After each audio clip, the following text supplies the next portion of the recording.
সেই মার দেবে নে, আমি কি করি? A few moments later. দিদি বাড়িতে আছেন নাকি? দিদি বাড়িতে আছেন নাকি? দিদি আরে কে ডাকছে? যাও না, একটু উদাস যাও, খুলতে এসো। আরে তুমি যাও না, যাও যাও। আরে যাও না তুমি। আরে তুমি যাও যাও যাও যাও যাও। কি হয়েছে? দিদি মাসের 4 তারিখ তো হয়ে গেল, পেমেন্টটা দিন কেবিলে। আপনাকে এখনো বিল দেয়নি? আরে আমি তো দুদিন আগেই দিয়ে দিয়েছি বিলটা। কি গো? হ্যাঁ কি?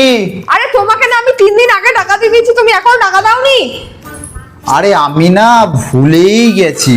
কি বলছো দেখো? কি হয়েছে কতদিন দাদা? হয়ে গেল আমি তোমাকে টাকা দিয়েছি, তুমি এখনো টাকা দাওনি কেবিলটাকে? কি বলবো তোমাকে নিয়ে আর পারি না, কি জ্বালায়। আরে আমি তো আমি কিছু ভুলে যাও, আমি কি করব তোমার? আরে আমি শোনো না, শোনো, আমি দিতে গেছিলাম আরে কিন্তু সব ভুলে জায়গায় গেছি। আমার প্রবলেম হয়েছে তোমার জন্য, তুমি সব কিছু ভুলে যাও। আর কি বলবো তোমাকে, ভালো লাগে না আরে আমার আমি একদম। ভুলে যাই তো। তুমি একটু মনে রাখতে পারো না? তোমার জন্য সব জায়গায় আমার মান সম্মান চলে যাচ্ছে একবারে। আচ্ছা কি দিতে বলেছিল আমাকে? একটা কি অবস্থা, কি